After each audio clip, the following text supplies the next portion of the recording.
Olá, eu quero falar com você hoje acerca desta questão do pagamento pelo pecado. Outro dia, eu ouvi uma pessoa dizer assim: eu não entendo esses crentes. Esses crentes, eles se convertem e aí dizem que encontrou Deus. Por que eles não podiam ter encontrado Deus lá na religião em que eles estavam antes? Deus não está em todas? E aí a pessoa ainda foi mais longe e diz assim: igual esses assassinos, vai e mata lá uma criança, estupra, mata. Depois ele vai preso, aí ele acredita em Deus e ele diz que o pecado dele está perdoado. Tá nada. Só pode ser perdoado o pecado dele se a família da criança que ele matou perdoar. Se ela não perdoar, ele não vai estar perdoado nunca. E se houver realmente céu e ela não tiver aquele perdão, ele não vai para esse céu nunca. Quer dizer, a pessoa vai para o céu, então, se aquela família perdoar, né? Vamos analisar um pouco essa declaração dessa pessoa, junto com a palavra de Deus em Romanos capítulo 3, versículo 21, que diz assim: mas agora, sem lei, se manifestou a justiça de Deus, testemunhada pela lei e pelos profetas, justiça de Deus mediante a fé em Jesus Cristo para todos e sobre todos os que creem, porque não há distinção, pois todos pecaram e carecem da glória de Deus, sendo justificados gratuitamente por sua graça, mediante a redenção que há em Cristo Jesus, a quem Deus propôs no seu sangue como propiciação, mediante a fé, para manifestar a sua justiça, por ter Deus, na sua tolerância, deixado impunes os pecados anteriormente cometidos. O que essa pessoa ignorava é que para Deus não há diferença de pecado. Para nós, sim. Nós não vamos comparar eu roubar uma caneta com matar uma pessoa. Nós não vamos comparar isso, né? Mas para Deus, tanto o roubo quanto o homicídio é pecado. E a questão que a palavra de Deus nos coloca é que todos nós pecamos e nós estamos destituídos da glória de Deus.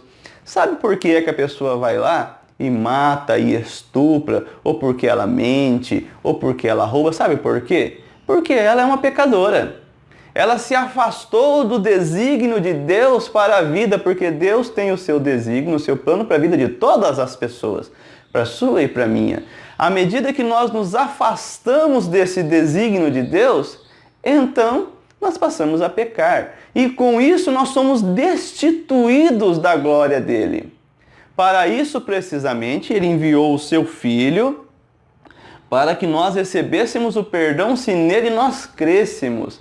Jesus derramou o seu sangue como pagamento a Deus pelos pecados que nós cometemos. E se nós crermos nesta obra, nesta graça que Deus nos dá, então nós somos perdoados. Só que crer aqui não é um exercício mental de dizer, então eu creio. É nos entregarmos a Deus. É nos humilharmos, é pedirmos perdão e pedirmos um novo coração. Aí então nós deveríamos, num caso como esse, tal pessoa deveria fazer o quê? Deveria primeiro pagar o seu crime à justiça. Aí é que está, porque essa pessoa cometeu um crime contra aquela família, contra a sociedade e contra Deus. Ela vai ficar recolhida a um cárcere aqui no Brasil. Talvez nos Estados Unidos ela fosse condenada à pena de morte. Porque dentro do Estado, dentro da lei, ela está cumprindo a pena. Se é no Brasil, por exemplo, que fica um tempo na cadeia e que sai, o que essa pessoa deveria fazer? Ir lá procurar aquela família e pedir o perdão àquela família. Porém, provavelmente ele não terá esse perdão concedido. Porque eu não sei se a graça de Deus está no coração daquelas pessoas que também são pecadoras. E que só não pecaram à luz do pecado dele, mas que pecam à luz de outro pecado. Olha só, diante de Deus, aquela família, aquela pessoa que talvez morreu, todos são pecadores. E se aquela pessoa agora, os pais daquela criança, a quem ele vai pedir o perdão, se não der o perdão, aí já é um problema deles com Deus, porque eles estão retendo o perdão. E o perdão que nós retemos, nós estamos em falha diante de Deus, porque no nosso coração, se nós somos cristãos, nós temos que perdoar. Quem é cristão entende isso, e quem não é cristão se arrepia quando eu falo, como que eu vou perdoar uma coisa como essa? Somente com a graça de Deus no coração é que eu posso perdoar. Se fosse nos Estados Unidos, em que a pessoa é condenada à pena de morte, o ideal é que ele fosse pedir o perdão de alguma maneira, né, através de uma audiência, alguma coisa, pedir o perdão àquela família pelo pecado que ele cometeu. E que pague o seu pecado na terra.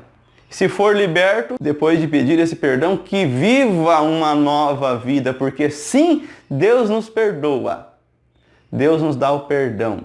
Ir morar no céu somente com o perdão de Deus, por meio do sacrifício do Senhor Jesus vertido na cruz, com o sangue dele derramado, com o qual eu me arrependo e peço perdão a Deus. Agora, esse sentimento social, esse sentimento de justiça, essa justiça que as pessoas escolhem, elas precisam saber que a justiça de Deus para tratar com o pecado e o pecador estão na palavra de Deus. Por isso que o apóstolo Paulo, por exemplo, ele diz, eu não me envergonho do evangelho porque é a justiça de Deus para a salvação de todo aquele que crê. Que nós venhamos então, ao invés de escolhermos as nossas justiças, ao invés de escolhermos a nossa vontade, ao invés de decidirmos como nós achamos que tem que ser, que nós venhamos a conhecer esse Deus, que sabe que todos são pecadores, mas que deseja salvar a todos, a você, a mim e a todos, gratuitamente, por meio do sacrifício do sangue dele derramado na cruz, a fim de que nós nos conformemos com a vida dele e sejamos salvos pela vida do Senhor Jesus. Até mais.